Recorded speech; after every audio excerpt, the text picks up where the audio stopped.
ಎಲ್ರಿಗೂ ನಮಸ್ತೆ. ಇವತ್ತಿನ ಈ ವಿಡಿಯೋದಲ್ಲಿ ಕರ್ನಾಟಕ ಎಕ್ಸಾಮಿನೇಷನ್ ಅಥಾರಿಟಿ ನಡೆಸುವಂತಹ ಮುಂದೆ ಬರುವ ಎಲ್ಲಾ ಸ್ಪರ್ಧಾತ್ಮಕ ಪರೀಕ್ಷೆಗಳ ಜಿಕೆ ಮತ್ತು ಸಿ MCQs ಇದಾಗಿರುತ್ತೆ. ಪಾರ್ಟ್ 4 ಪ್ರತಿದಿನ 5 ಕ್ವಶನ್ಸ್ ಗಳನ್ನ ಡಿಸ್ಕಸ್ ಮಾಡ್ತೀನಿ. ಇದನ್ನ ನೋಟ್ಸ್ ಮಾಡ್ಕೊಳ್ಳಿ. ಎಕ್ಸಾಮಿನೇಷನ್ ಪಾಯಿಂಟ್ ಆಫ್ ವ್ಯೂ ಇಂದ ಇಂಪಾರ್ಟೆಂಟ್ ಆಗಿರುತ್ತೆ. ಇದರ PDF ನೋಟ್ಸ್ ಕೂಡ ನಿಮಗೆ ಟೆಲಿಗ್ರಾಮ್ ಅಲ್ಲಿ ಕೊಡ್ತೀನಿ. ಡಿಸ್ಕ್ರಿಪ್ಷನ್ ಅಲ್ಲಿ ಲಿಂಕ್ ಇದೆ ಮತ್ತು ವೆಬ್ಸೈಟ್ ಅಲ್ಲಿ ಹೋಗಿ ಕೂಡ ನೀವು ಡೌನ್ಲೋಡ್ ಮಾಡ್ಕೋಬಹುದು. ಮಾಕ್ ಟೆಸ್ಟ್ ಗಳನ್ನ ಕೂಡ ಅಟೆಂಡ್ ಮಾಡಬಹುದು. ಕ್ವಶನ್ ಆನ್ಸರ್ಸ್ ಹೋಗೋಣ. ಕರ್ನಾಟಕ KA ಎಕ್ಸಾಮ್ ಸ್ಪೆಷಲ್ 2026 ಇಲ್ಲಿರುವುದು ನಮ್ಮ ವೆಬ್ಸೈಟ್ನ ಲಿಂಕ್ www.kpscjunction.in. ಇಲ್ಲಿಗೆ ಹೋಗಿ ಇನ್ನಷ್ಟು ಮಾಕ್ ಟೆಸ್ಟ್ಗಳನ್ನು ನೀವು ಅಟೆಂಡ್ ಮಾಡಬಹುದಾಗಿರುತ್ತೆ ಪ್ರತಿದಿನ ಉಚಿತವಾಗಿ. ಇತ್ತೀಚೆಗೆ ಸುದ್ದಿಯಲ್ಲಿದ್ದಂಥ ಭಾರತದ ಮೊದಲ ರಾಜ್ಯ ಅನುದಾನಿತ BS4 ಪ್ರಯೋಗಾಲಯ ಕುರಿತು ಹೇಳಿಕೆಗಳನ್ನು ಪರಿಗಣಿಸಿ. ಭಾರತದ ಮೊದಲ ರಾಜ್ಯ ಅನುದಾನಿತ BS4 ಲ್ಯಾಬ್ ಗುಜರಾತ್ನ ಗಾಂಧಿನಗರದಲ್ಲಿ ಸ್ಥಾಪಿಸಲಾಗಿದೆ. ಇದು ಭಾರತದ ಎರಡನೇ ಸಿವಿಲಿಯನ್ BS4 ಪ್ರಯೋಗಾಲಯವಾಗಿದ್ದು ಮೊದಲನೆಯದು ಪುಣೆಯ ನ್ಯಾಷನಲ್ ಇನ್ಸ್ಟಿಟ್ಯೂಟ್ ಆಫ್ ವೈರಾಲಜಿ ಆಗಿದೆ. ಈ ಪ್ರಯೋಗಾಲಯವು ಸಂಪೂರ್ಣವಾಗಿ ಕೇಂದ್ರ ಸರ್ಕಾರದ ICMR ನಿಂದ ಅನುದಾನಿತ ಮತ್ತು ನಿರ್ವಹಿಸಲ್ಪಡುವ BSL4 ಲ್ಯಾಬ್ ಆಗಿದೆ. ಲ್ಯಾಬ್ ಅಂದ್ರೆ ಪ್ರಯೋಗಾಲಯ ಅಂತ, ಎರಡು ಬೇರೆ ಬೇರೆ ಪದಗಳಲ್ಲ. ಹೇಳಿಕೆಗಳನ್ನ ನೋಡ್ಕೊಳ್ಳಿ. ಸರಿಯಾಗಿರೋ ಹೇಳಿಕೆಗಳನ್ನ ಸಂಕೇತಗಳ ಸಹಾಯದಿಂದ ಗುರುತಿಸಿ. 1 ಮತ್ತು 2 ಮಾತ್ರ, 2 ಮತ್ತು 3 ಮಾತ್ರ, 1 ಮತ್ತು 3 ಮಾತ್ರ, ಮೇಲಿನ ಎಲ್ಲವೂ ಸರಿ. ಸೊ ವಿಡಿಯೋನ ಪಾಸ್ ಮಾಡಿ ಉತ್ತರ ಕೊಡೋದಕ್ಕೆ ಟ್ರೈ ಮಾಡ್ಬೋದು. ಹೇಳಿಕೆಗಳನ್ನ ನೋಡ್ಕೊಳ್ಳಿ. ಸರಿಯಾದ ಉತ್ತರ 1 ಮತ್ತು 2 ಮಾತ್ರ.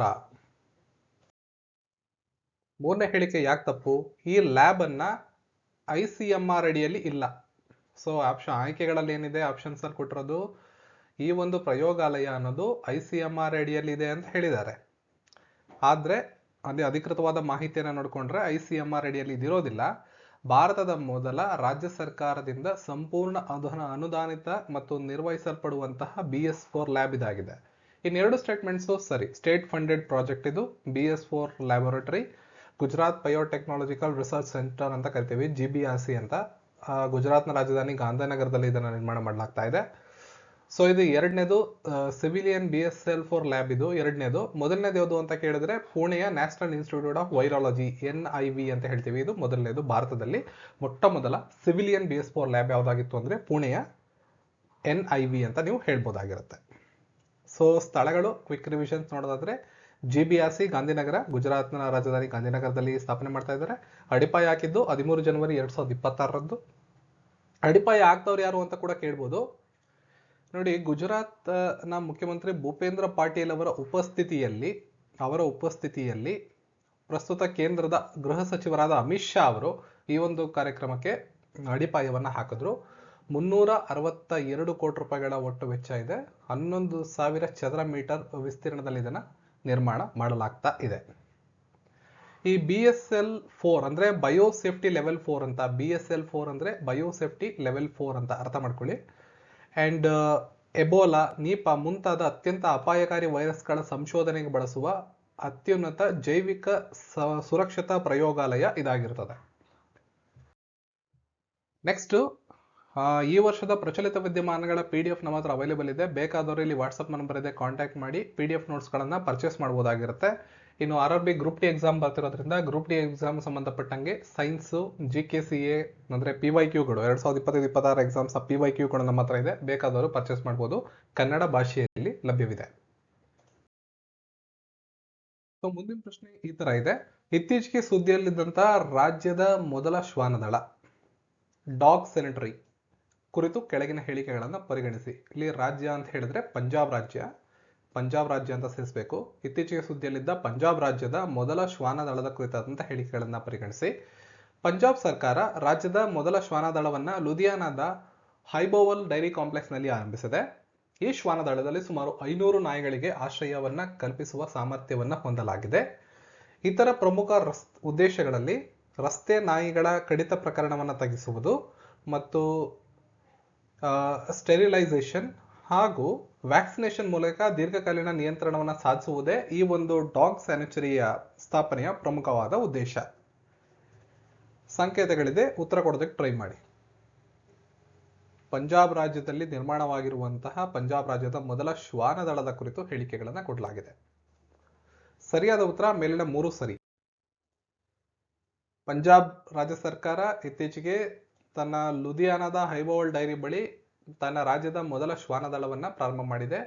500ಕ್ಕೂ ಹೆಚ್ಚು ನಾಯಿಗಳಿಗೆ ಆಶ್ರಯ ಕಲ್ಪಿಸುವ ಉದ್ದೇಶವನ್ನು ಹೊಂದಲಾಗಿದೆ.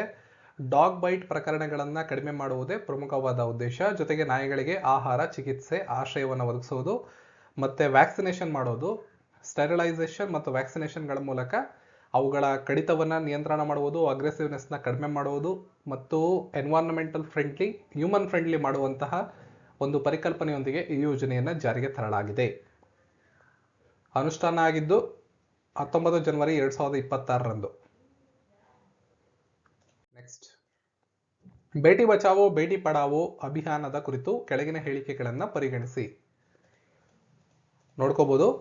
ಈ ಅಭಿಯಾನವನ್ನ 22 ಜನವರಿ 2014ರಂದು ಹರಿಯಾಣದ ಪಾಣಿಪತ್ನಲ್ಲಿ ಪ್ರಧಾನಿ ನರೇಂದ್ರ ಮೋದಿ ಅವರು ಆರಂಭಿಸಿದರು. ಈ ಯೋಜನೆಯ ಪ್ರಮುಖ ಉದ್ದೇಶಗಳಲ್ಲಿ ಹೆಣ್ಣು ಮಕ್ಕಳ ಭ್ರೂಣ ಹತ್ಯೆಗೆ ತಡೆ, ಮಕ್ಕಳ ಲಿಂಗಾನುಪಾತದ ಸುಧಾರಣೆ ಮತ್ತು ಹೆಣ್ಣು ಮಕ್ಕಳ ಶಿಕ್ಷಣ ಮತ್ತು ಸಬಲೀಕರಣವನ್ನ ಉತ್ತೇಜಿಸುವುದೇ ಪ್ರಮುಖವಾದ ಗುರಿಗಳಾಗಿವೆ. 2026ರ ಜನವರಿ 22ರಂದು ಈ ಅಭಿಯಾನವು 12 ವರ್ಷಗಳನ್ನು ಪೂರ್ಣಗೊಳಿಸಿತು. ಬೇಟಿ ಬಚಾವೋ ಬೇಟಿ ಪಢಾವೋ ಕೇಂದ್ರ ಸರ್ಕಾರದ ಪ್ರಮುಖ ಮಹತ್ವಾಕಾಂಕ್ಷೆಗಳಲ್ಲಿ ಒಂದಾದಂಥ ಯೋಜನೆ. ಹೇಳಿಕೆಗಳನ್ನು ನೋಡಿಕೊಂಡು ಉತ್ತರ ಕೊಡೋದಕ್ಕೆ ಟ್ರೈ ಮಾಡಿ. ಈ ಪ್ರಶ್ನೆಗೆ ಸರಿಯಾದ ಉತ್ತರ ಆಯ್ಕೆ 2, ಆಪ್ಷನ್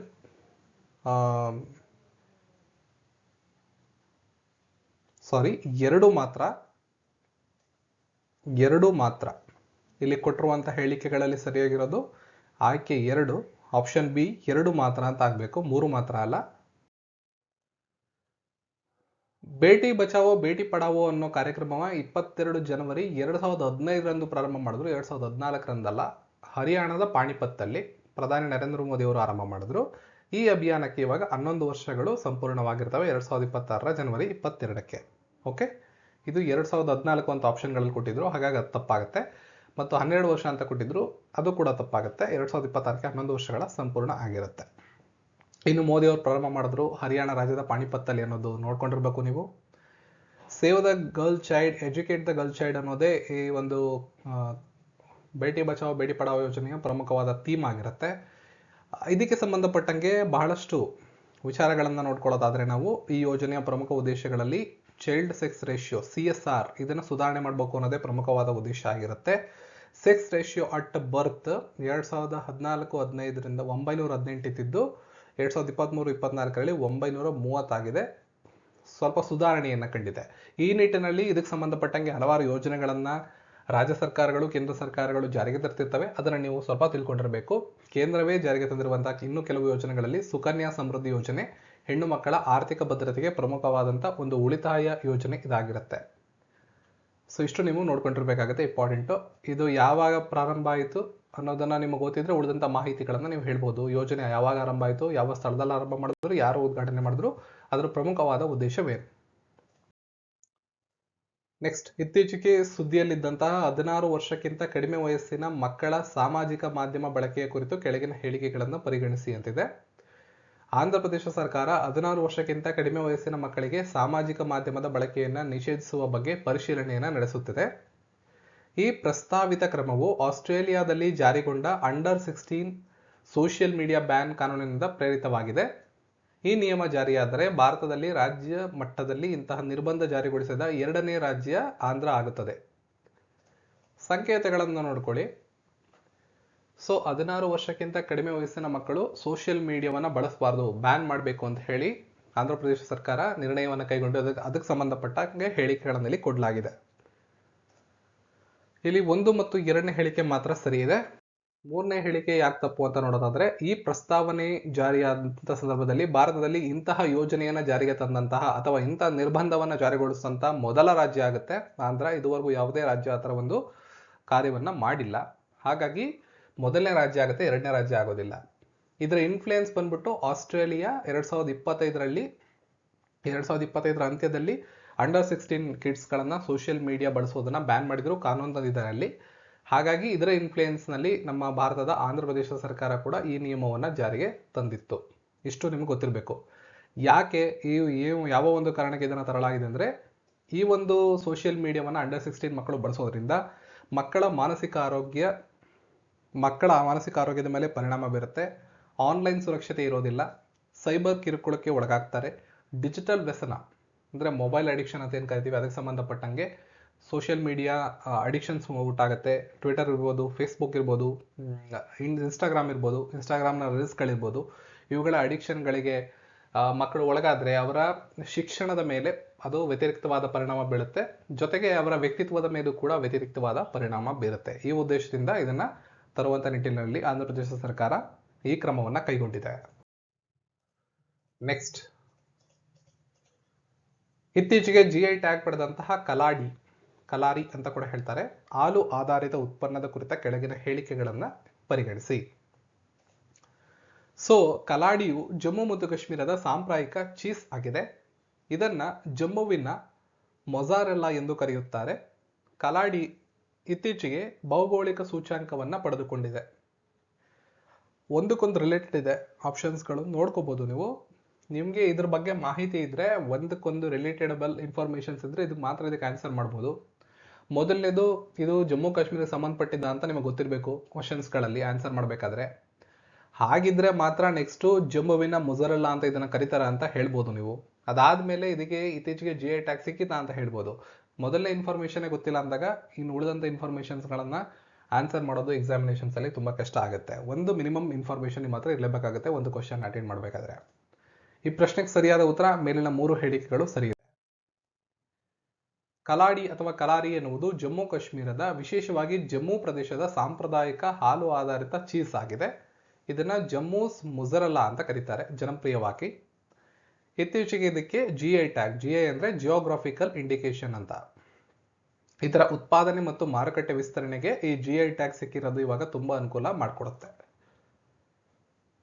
ಸೊ ತಯಾರು ಮಾಡುವಂತಹ ಸಮುದಾಯಗಳು ಜಮ್ಮುವಲ್ಲಿ ಡೋಂಗ್ರಾ, ಗುಜ್ಜರ್, ಬರ್ಕ್ವಾಲಾ ಸಮುದಾಯಗಳು ತಯಾರು ಮಾಡ್ತವೆ. ಉಧಂಪುರ ಜಿಲ್ಲೆ ರಾಮನಗರ, ಚೆನಾನಿ ಮತ್ತು ಪಂಚಾರಿ ಅನ್ನೋ ಸ್ಥಳಗಳಲ್ಲಿ ಪ್ರಮುಖವಾಗಿ ಇದು ಉತ್ಪಾದನೆಯಾಗುತ್ತೆ. ಮುಖ್ಯವಾಗಿ ಹಸುವಿನ ಹಾಲನ್ನ ಈ ಒಂದು ಕಲಾಡಿ ತಯಾರಿಕೆಯ ಮೂಲವಾಗಿ ಬಳಸ್ತಾರೆ. ಕೆಲವೊಮ್ಮೆ ಎಮ್ಮೆ ಅಥವಾ ಆಡಿನ ಹಾಲನ್ನು ಕೂಡ ಇದಕ್ಕೆ ಬಳಸಲಾಗುತ್ತೆ. ಜಮ್ಮುನಲ್ಲಿ ಇದನ್ನ ಮುಜರೆಲ್ಲಾ ಅಂತ ಕರೀತಾರೆ, ಅಥವಾ ಬೇರೆ ಕಡೆ ಹೋದ್ರೆ ಜಮ್ಮೂಸ್ ಮುಜರೆಲ್ಲಾ ಅಂತ ಇದು ಹೆಸರುವಾಸಿಯಾಗಿದೆ. ಇದಿಷ್ಟು ಇಂದಿನ ಟಾಪ್ 5 ಕ್ವೆಶ್ಚನ್ ಅಂಡ್ ಆನ್ಸರ್ಸ್. ಇಲ್ಲಿ ಬಹಳಷ್ಟು ಇನ್ಫಾರ್ಮೇಶನ್ಸ್ ಇರುತ್ತೆ, ನೀವು ಇದನ್ನ ನೋಟ್ಸ್ ಮಾಡ್ಕೋಬಹುದು. ವಿಡಿಯೋನ ಪಾಸ್ ಮಾಡಿ ನೋಟ್ಸ್ ಮಾಡ್ಕೊಳ್ಳಿ. PDF ನೋಟ್ಸ್ಗಳನ್ನು ನಾನು ಟೆಲಿಗ್ರಾಮಲ್ಲಿ ಕೊಡ್ತೀನಿ, ಬಟ್ ನೀವು ಬರೆದು ನೋಟ್ಸ್ ಮಾಡ್ಕೊಂಡಾಗ ಎಫೆಕ್ಟಿವ್ ಆಗಿರ್ತದೆ. ಎಕ್ಸಾಮಿನೇಷನ್ಸ್ ಅಲ್ಲಿ ಯಾವುದೇ ಮುಂದೆ ಬರುವಂಥ ಯಾವುದೇ ಸ್ಪರ್ಧಾತ್ಮಕ ಪರೀಕ್ಷೆಗೆ ನಿಮ್ಮ ಹ್ಯಾಂಡ್ ರಿಟನ್ ನೋಟ್ಸ್ಗಳೇನಿರ್ತವೆ ಅವು ಎಫೆಕ್ಟಿವ್ ಆಗಿ ಕೆಲಸ ಮಾಡ್ತವೆ. ಹಾಗಾಗಿ ಯಾವುದೇ ತರಗತಿಗಳನ್ನು ನೋಡಬೇಕಾದಂಥ ಸಂದರ್ಭದಲ್ಲಿ ಉಪಯುಕ್ತ ಮಾಹಿತಿಗಳು ಅಂತ ನಿಮ್ಗೆ ಅನಿಸಿದ್ರೆ, ಎಜುಕೇಟರ್ ಅದರ ಬಗ್ಗೆ ಮಾತನಾಡಿದಾಗ ತಪ್ಪದೆ ನೀವೇ ಒಂದು ನೋಟ್ಬುಕ್ಕನ್ನು ಇಟ್ಕೊಂಡು ಸಾಧ್ಯವಾದಷ್ಟು ಆ ವಿಡಿಯೋಗಳನ್ನ ಪಾಸ್ ಮಾಡಿ ನೋಟ್ಸ್ಗಳನ್ನು ಮಾಡಿಕೊಳ್ಳುವಂಥ ಒಂದು ಪ್ರಕ್ರಿಯೆಯಲ್ಲಿ ತೊಡ್ಕೊಂಡ್ರೆ ಯಶಸ್ಸು ಇನ್ನಷ್ಟು ಹತ್ತಿರ ಆಗುತ್ತೆ. ಈ ವಿಡಿಯೋ ನಿಮ್ಗೆ ಏನಾದ್ರು ಇಷ್ಟ ಆಗಿದ್ರೆ ವಿಡಿಯೋನ ಲೈಕ್ ಮಾಡಿ, ಶೇರ್ ಮಾಡಿ, ಚಾನಲ್ ಸಬ್ಸ್ಕ್ರೈಬ್ ಮಾಡ್ಕೊಳ್ಳಿ. ಸಿಗೋಣ ಮತ್ತೊಂದು ವಿಡಿಯೋದೊಂದಿಗೆ. ಎಲ್ರಿಗೂ ಧನ್ಯವಾದ.